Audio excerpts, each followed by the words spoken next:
Hey, man, you guys know I'm in London, right? Yeah, we heard. Yeah. Yeah. Did you hear about the little bomb scare we had? I did, but I didn't see it in the major news outlets. I heard it wasn't a little bomb scare. It was a big one. Well, it was a big scare, but there was no bomb, apparently. They found a suspicious vehicle, and they did a controlled detonation. 2 of them, actually. It's funny. Everybody got out of the building, and I'm at the Queen Elizabeth Center, which is right next to Westminster Abbey. Both of those buildings were cleared. Wow. And they pushed us off to the street. They were like, this isn't your average fire drill. Go to the street. And, I was like, all right, well, this doesn't sound good. I'm just going to start walking away. And so another American came up to me and said, hey, do you know what the event is? And I said, yeah, bomb scare. And his wife says, let's get the fuck out of here. I said, I'm with you.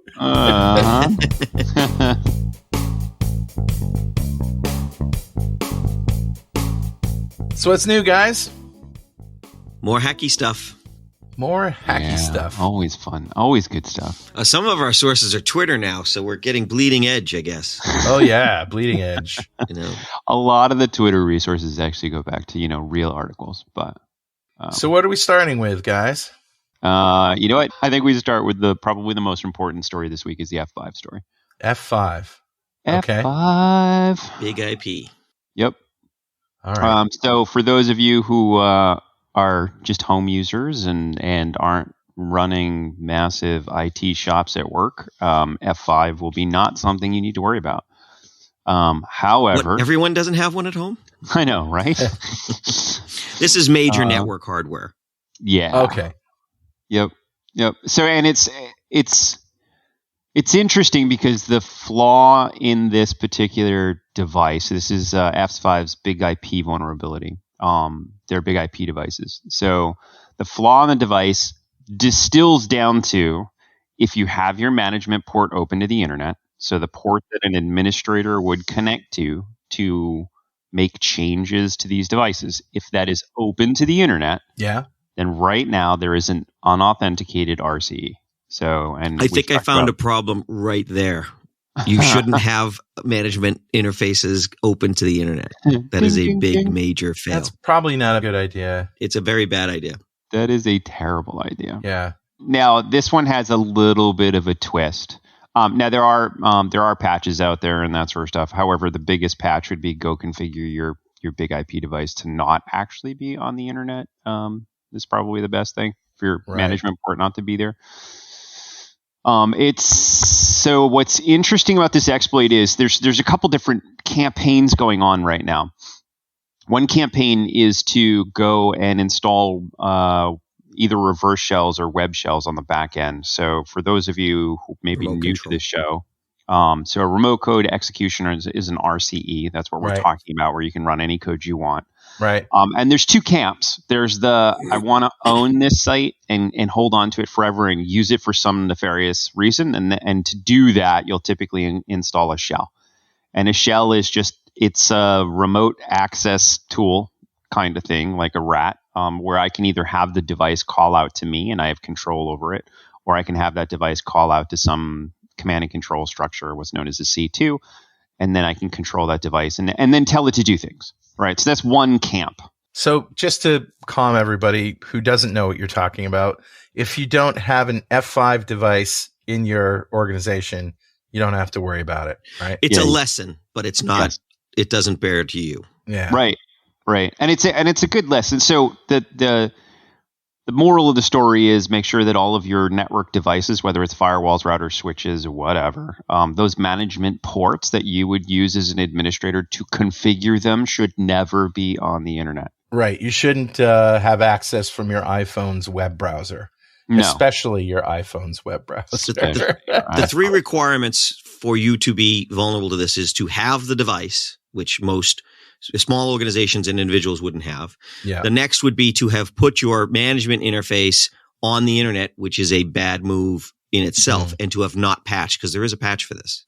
Yep. Yeah. Yeah. And so there's a couple things that are wrong here if you're getting exploited by this. Now, the two things that may happen to you, like I said, first camp, somebody may control the device and use it for some nefarious means. Right. The second camp, which has actually been sort of spreading around the internet like wildfire, is there's one group out there that is running the RM space -RF space /star command. It just rolls off the tongue, doesn't it? Right. Anyone want to guess what that does? Nothing good. I don't know, but anything with star means everything, right? Yeah. So RM is the remove command. Oh, it deletes all the files. -RF is recursive force, and then /star means start at the root. So right now, you're Kevin Beaumont, one of the guys I actually follow on Twitter, has a lot of really good security research stuff, has noticed that using Shodan, so we've talked about Shodan in the past. Shodan is think of it as an IoT Google, where you can go out and find devices. He's noticed massive swaths of F5s that Shodan used to know were out there are now gone. And a lot of it seems like they've probably been actually formatted. Wow. All right, so Linux is one of those great operating systems. It's not, Windows locks certain files, and when you go to delete everything from the root drive, it's like, hey, no, you can't do this. Yeah, are you sure? Right.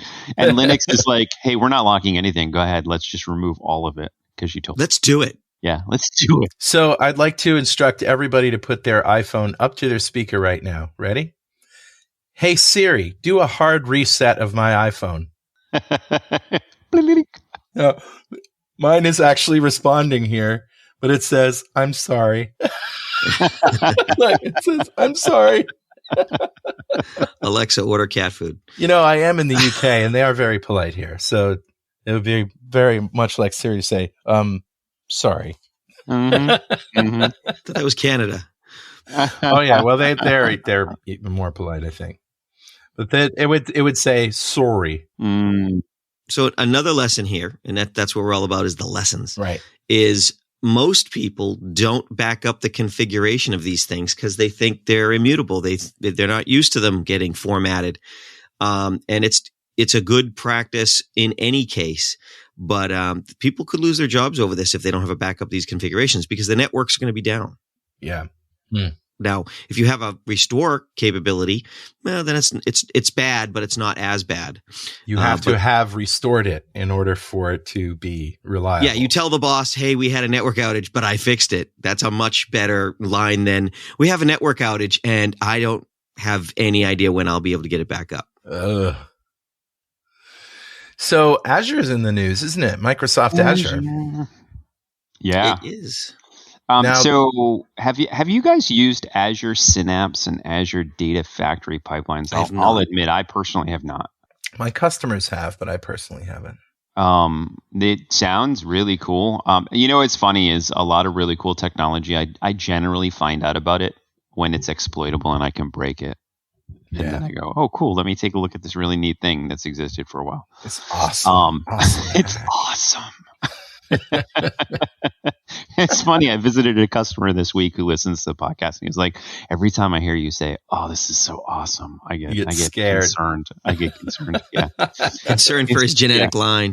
He said, "There's, he said there's he said if it's a geopolitical thing, I hear Patrick say, let's just nuke them, and if it's a disaster on the internet, I hear Dwayne say, that's awesome. So awesome. And he's like, Carl then, keeps it kind of even keel. Yeah, I'm clueless most of the time. Yeah.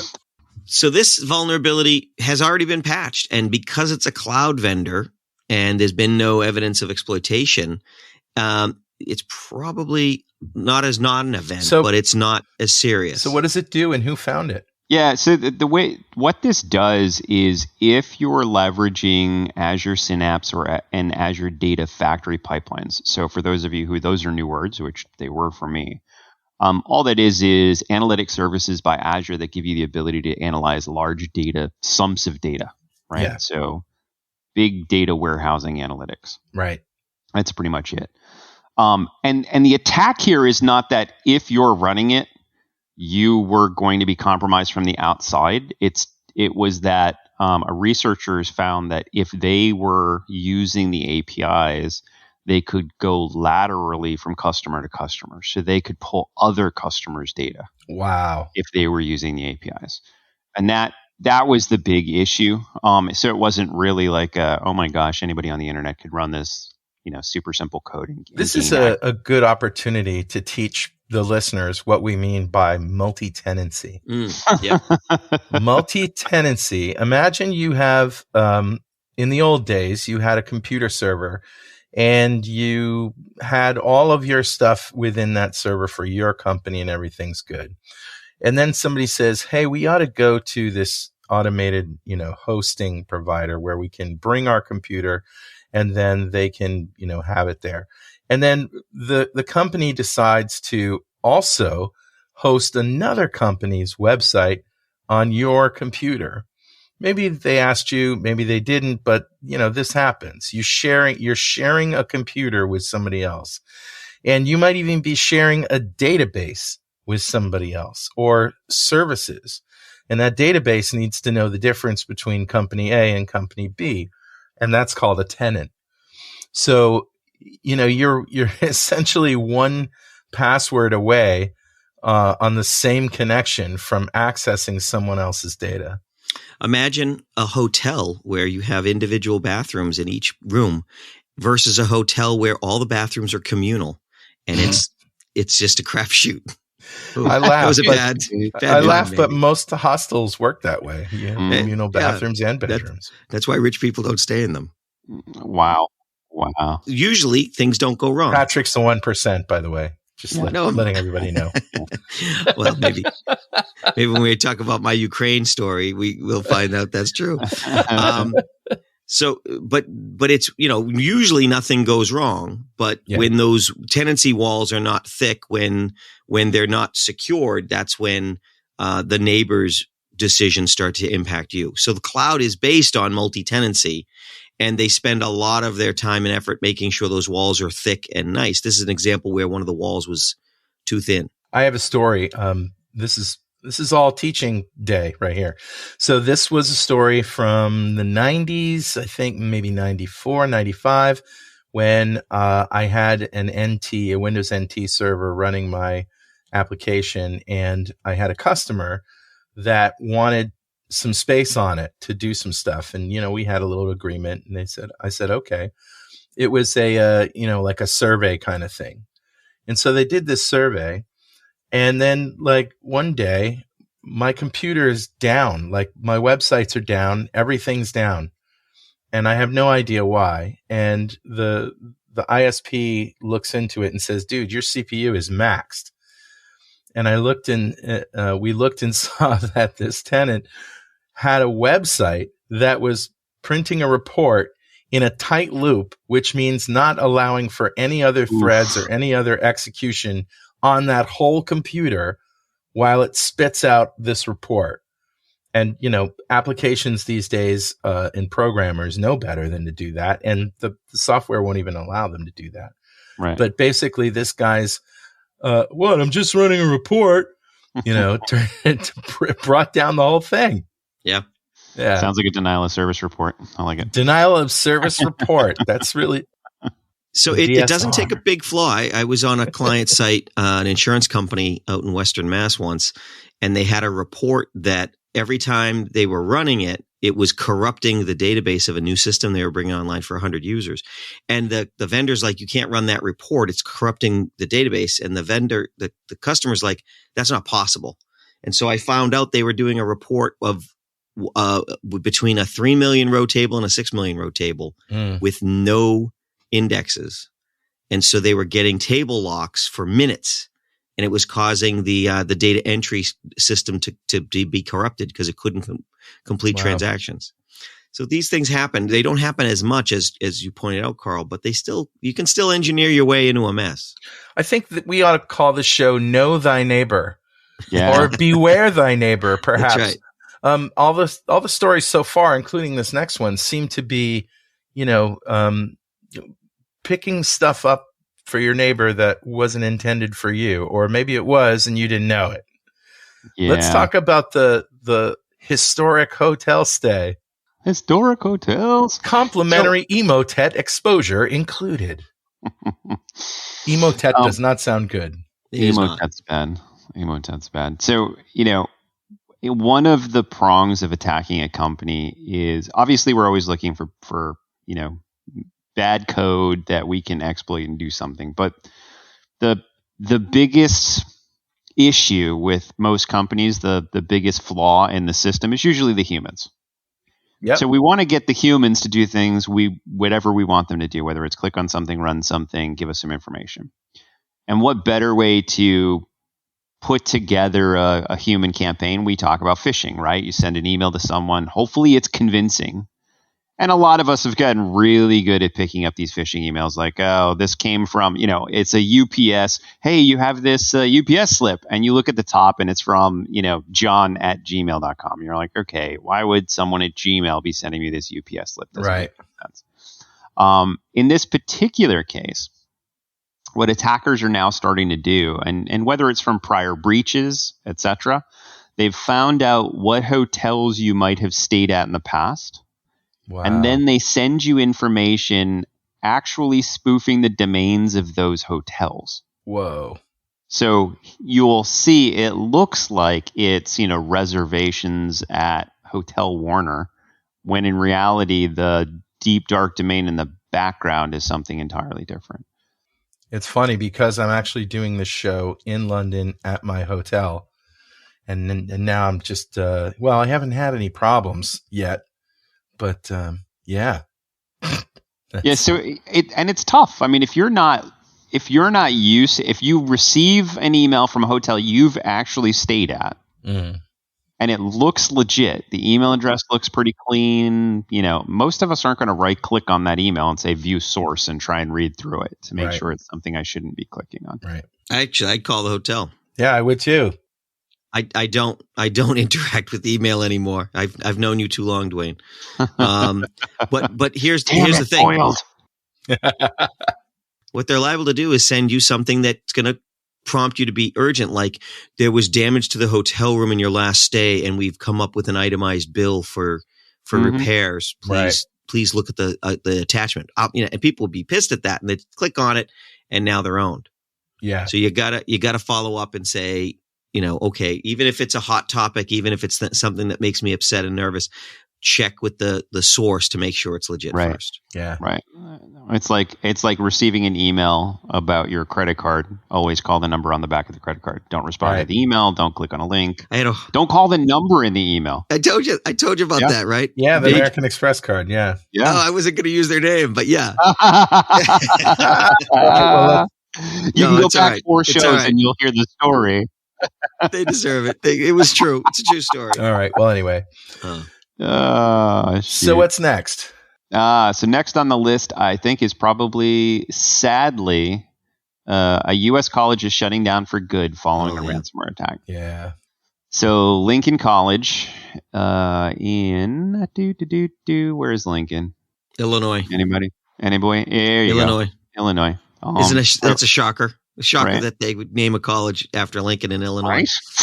Makes no sense. Sadly enough, COVID hit them pretty hard. I think COVID hit a lot of colleges pretty hard. Yeah. Actually, I don't know if you guys have. I have college age and kids who are almost college age looking to apply to colleges. So my youngest daughter is a sophomore, and she completely lost her senior year at school, and her first year at college was a boondoggle. Yep. Same thing with my. I'm sure they gave her a big discount, right? No, they did not, Patrick. No. Shall I call out the college? It's up to you. Doesn't matter. It's all of them. I think that describes all of them. Right. I don't think anybody said we're going to lower our fees. No. And what's been tough for kids is like if they're applying this year, a lot of kids took a gap year because of COVID. Right. So a lot of the colleges now have massive, influx of applications. So if you were trying to apply for college this year, there are some schools who received 10, 15,000 apps that now are at 70, 80,000 applications for next year. Wow. So yeah, it's definitely made things harder for kids to get into school. So it's sad that one of these colleges has shut down. So in this particular case, COVID hit them hard. which COVID hit everybody hard. I get Right. that. But then on top of that, they had a ransomware attack that shut them down for months, and they just couldn't recover. They decided they filed with the Board of Education saying, you know what, we're never going to open the doors again. Wow. That's horrible. Yeah, which is, I'd say take this as a cautionary tale, right? Ransomware doesn't care what industry you're in. Ransomware doesn't care how big your organization is. Ransomware doesn't even care how much money you make as an organization. Ransomware is the honey badger.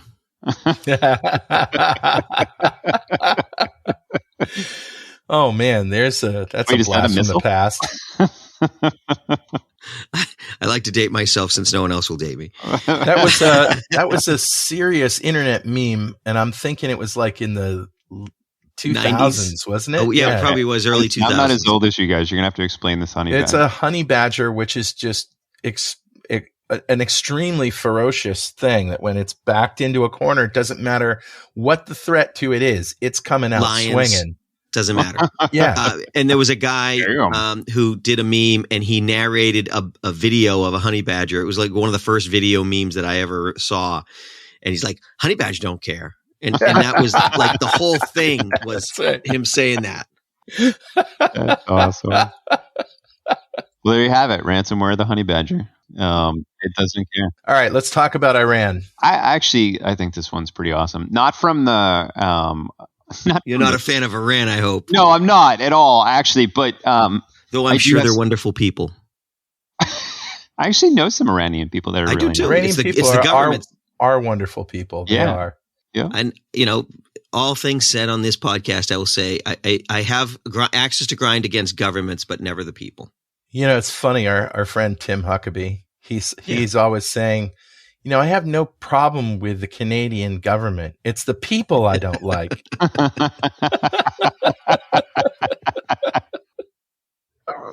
How can he not like the people? They're so nice. No, it was always just a running joke. It was a running joke. Some of his best friends were from the Microsoft Regional Director Program, which Carl and I were both members of for a long time. Yeah. And he would make jokes with his friends from Canada, and he would talk about all sorts of things. But he would take the mickey out of them every chance he got. Yeah. All right. So Iranian hackers exposed in a highly targeted espionage campaign.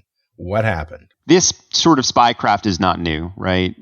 There's always some advanced persistent threat team. I can't remember who these guys are. APT-34. For those of you marking off your bingo cards, that's what we should have. APT bingo cards. And as we mentioned, oil rig acronym bingo, right? Yeah. Yeah. Oil rig is their nickname. Yeah. Okay. So APT-34 oil rig, who targeted Jordanian diplomats, just getting them to click on things. And here again, this is a targeted spear phishing attempt. So phishing is sending massive amounts of emails out there trying to get somebody to click on something malicious. Right. Spear phishing is what it sounds like. I'm picking a particular group or a particular person, right? I'm targeted. I'm looking for one group. So this is a spear phishing campaign, as opposed to a whaling campaign, which is I'm looking for high value targets in an organization. So what about a trawling campaign? That's just a phishing campaign. Phishing campaigns are mass emails, and that's just using nets. Big net. What about a lobster trap campaign? Entirely different. Those are only conducted in the Northeast. So what's interesting about this is here again, just an email coming and someone clicks on something that does something malicious. What I found interesting about this article, though, is it talked about this is an Excel macro yet again. So interesting enough that people are still allowing macros to run in the background. And I know Microsoft's looking to shut that down and not allow macros to run, but that also assumes that you're updating your systems constantly.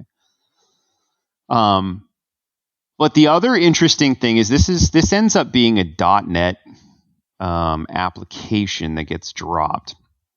And they do some interesting things to subvert antivirus and subvert endpoint protection. One of the things they do is as soon as the application is run, it actually sleeps for 8 hours, waiting for the system to be unattended before it does anything. Wow. Now, this is good for a couple different reasons. One, well, actually, hacker advice here.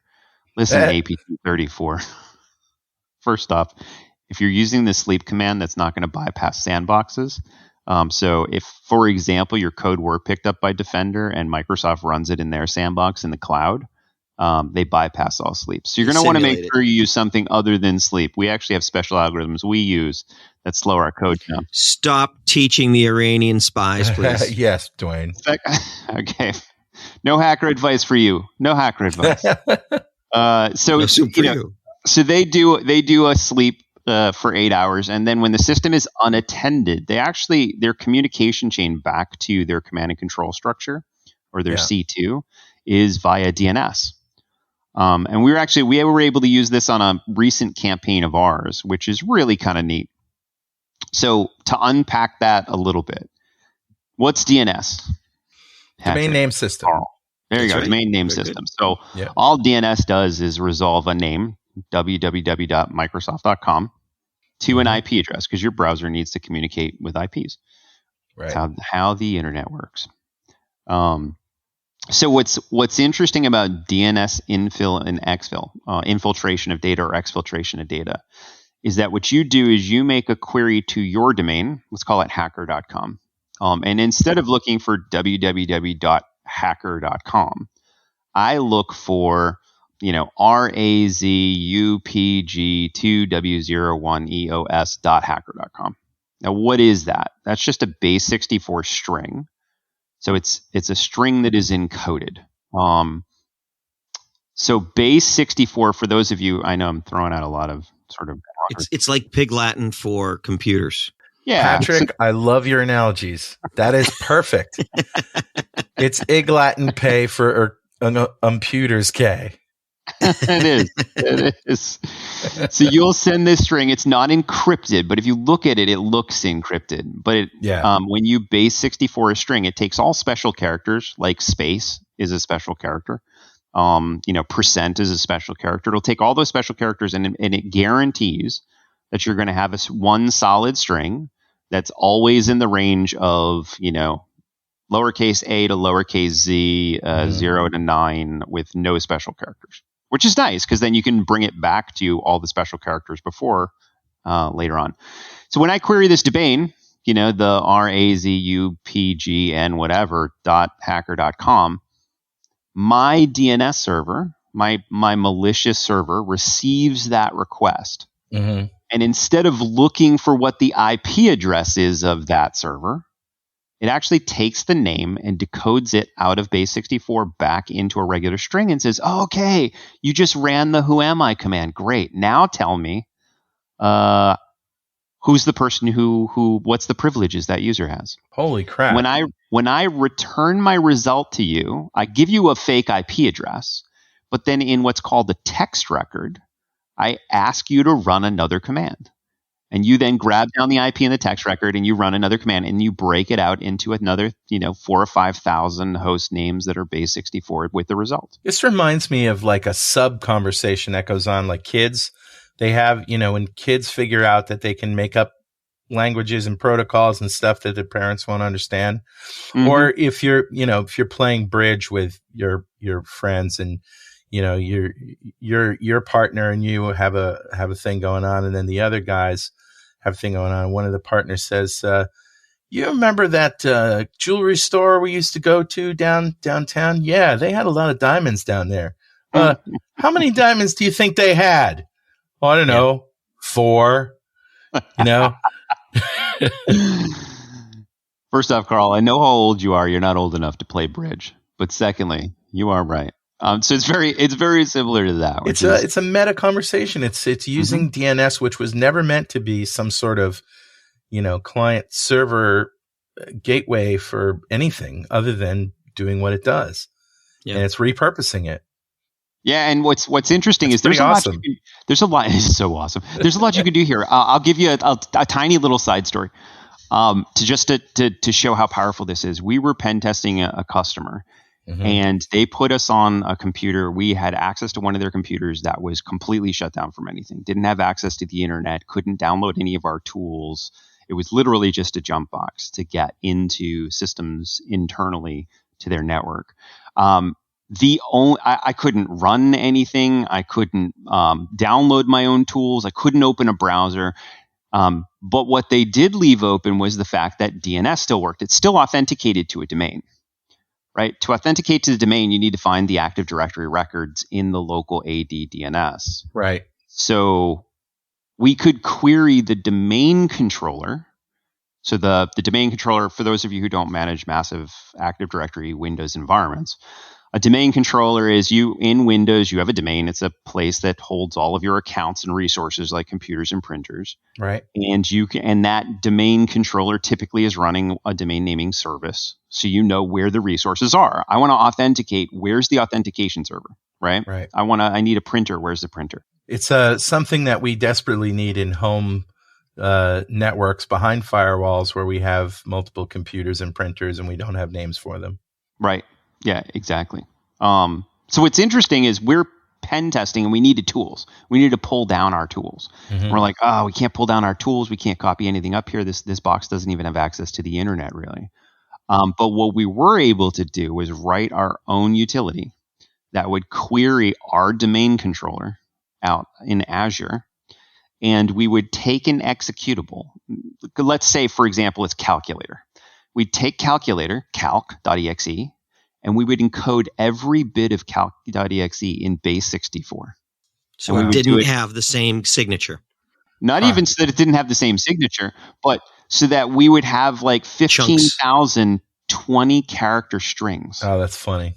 And we would then make those, he'd say, hey, I'm looking for, file number 1. And it would say, file number 1.hacker.com. Here's the string. And it would give me the string. And it would give me all these thousands of strings. And then I took those strings and reassembled them back down to an executable and could run it.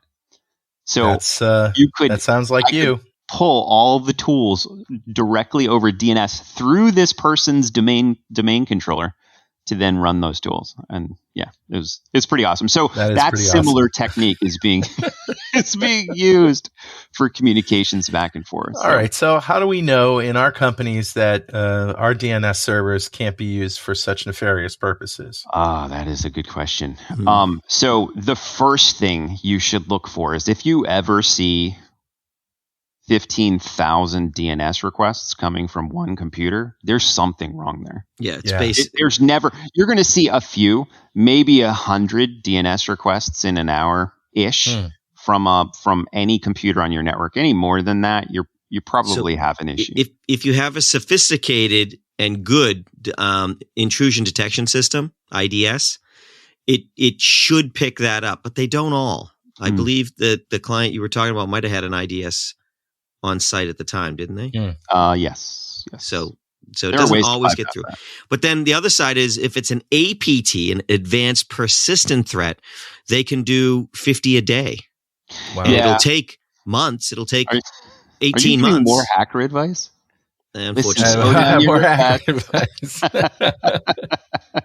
Slow down your requests. It's going to be harder to find. Use a better sleep mechanism to avoid the sandbox. All right, but if we're going to give them a tip, we have to come up with an antidote. I mean, what's the antidote to that? IDS and maybe you should learn how to read packets and take a look at samples occasionally. Yeah.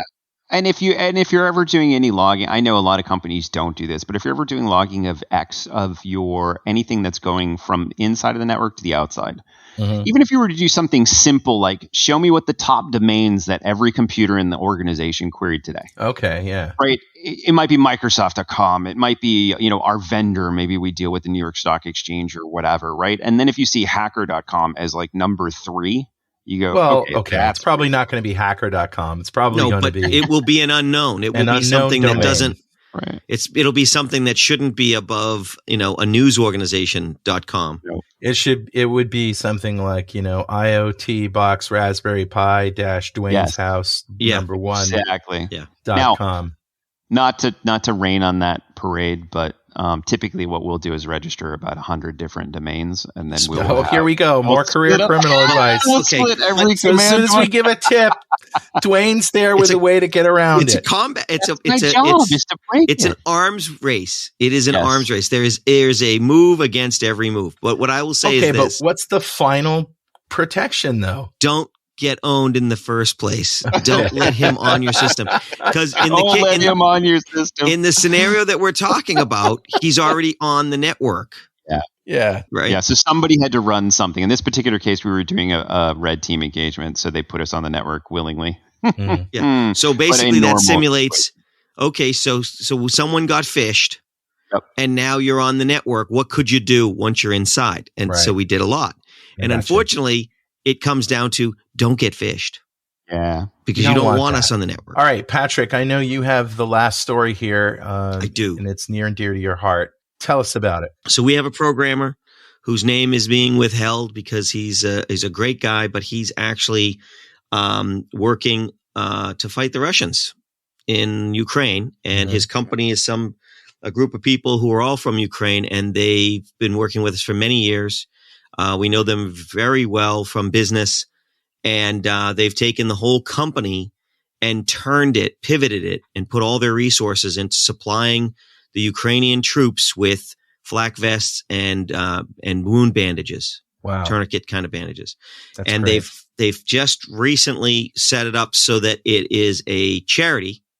I don't know whether it's the contributions are tax deductible for the contributor, but you can find out that information. And the URL is hearts.startupsoft.com. And I'd love it if we could put that on the episode. We've just given them $30,000 to buy 150 flak vests. Wow, that's great. And I leave it to the U.S. government and other governments to provide lethal aid. This is non-lethal aid, so it's humanitarian in its aspects, but it does help the war effort. And it's something that I'm going to keep trying to contribute to. But if we can spread the word, that'd be great. Yeah, I'm going to contribute as well. That's great, Patrick. Thank you. And thanks, guys. It's been an enlightening cautionary tale show. They all are, doesn't it? What are we going to call this one? I think Beware Thy Neighbor is. There you go. That's a good one. Is a really good one. Yeah. All right. We'll see you next week. Thanks, guys. Bye-bye. Thanks, guys.